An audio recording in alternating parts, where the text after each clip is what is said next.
વરાછામાં આવેલા મોહનની ચાલ પાસે સામાન્ય બોલાચાલીમાં એક યુવાનની કરેલી ઘાતકી હત્યા મામલે વરાછા પોલીસે વધુ 3 હત્યારાઓને ઝડપી પાડી રડિયા પાછળ ધકેલી દીધા છે। સુરતમાં અસામરિક તત્વોનો આતંક વધી રહ્યો છે, ત્યારે પોલીસ પણ હવે અસામરિક તત્વોને ઝડપી રડિયા પાછળ ધકેલી રહી છે।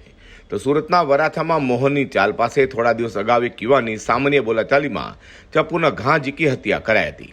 આ હત્યા મામલે વરાછા પોલીસે ગુનો નોંધી તાત્કાલિક તપાસ હાથ ધરી 6 હત્યારાઓને ઝડપી પાડ્યા હતા।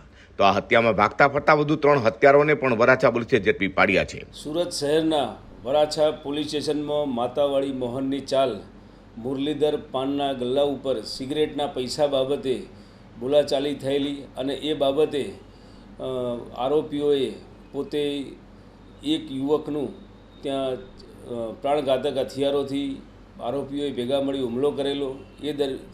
એ દરમિયાન એક ઇસમનું ગળાના ભાગે ઈજા થતાં સારવાર દરમિયાન મોત થયેલું અને વરાછા પોલીસે ખૂનનો ગુનો નોંધી તપાસ હાથ ધરેલી।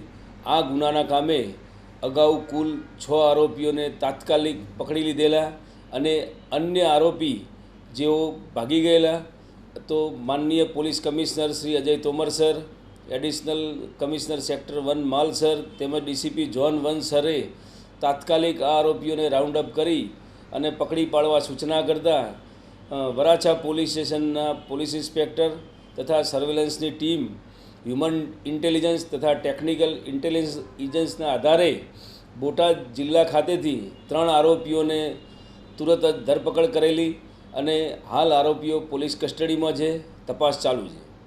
તો હત્યા મામલે હજુ 2 હત્યારો ભાગતા ફરતા હોય તેઓને પણ ઝડપી પાડવા વરાછા પોલીસે ચક્રો ગતિમાન કર્યા છે।